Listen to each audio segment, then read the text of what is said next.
Yang Pakistan ni selalu jual aiskrim lah dekat budak-budak sekolah ni. Malaya,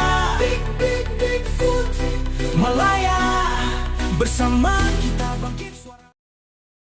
Berdasarkan video yang dikongsikan, isu yang dibangkitkan oleh orang awam ini menyentuh aspek keselamatan makanan, kawalan premis perniagaan dan penguatkuasaan undang-undang tempatan. Perakam video meluahkan kegusaran yang berasas mengenai tahap higienis peniaga warga asing seperti penjualan aiskrim dan sate. Memandangkan pelanggan utama mereka adalah pelajar sekolah, tiadaan suntikan typhoid dan pemantauan kebersihan boleh mengundang risiko keracunan makanan. Kebanyakan warga asing yang menjajakan makanan di kaki lima atau luar kawasan masjid tidak memiliki lesen perniagaan sah kepada pihak berkuasa tempatan PBT maupun permit kerja yang membenarkan mereka berniaga. Ini mewujudkan persaingan tidak adil kepada peniaga tempatan yang mengikut saluran undang-undang. Pihak pengurusan Masjid Al-Amirah Kulim, Persatuan PIBG Sekolah berhampiran serta pihak berkuasa tempatan perlu bekerjasama erat. Langkah pencegahan awal amat penting sebelum timbulnya masalah kesihatan kronik dalam kalangan pelajar yang menyukarkan proses pengesanan punca jangkitan di kemudian hari.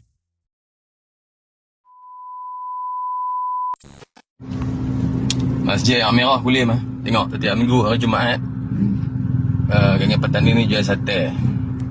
Yang Pakistan ni selalu jual aiskrim lah dekat budak-budak sekolah ni.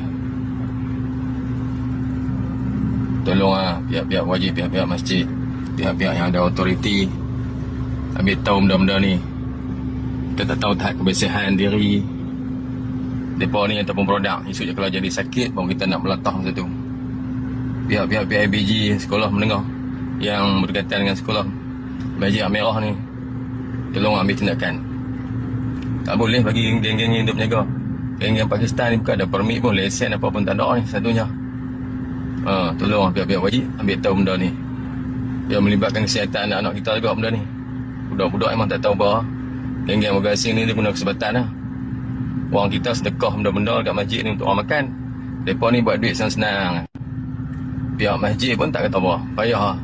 Kalau jadi apa sakit apa semua tu, payah lah masa tu. Kita tak nak tuding jari lah. Segala noda desa kuasa buka mata Malaysia perlu dijaga kekal.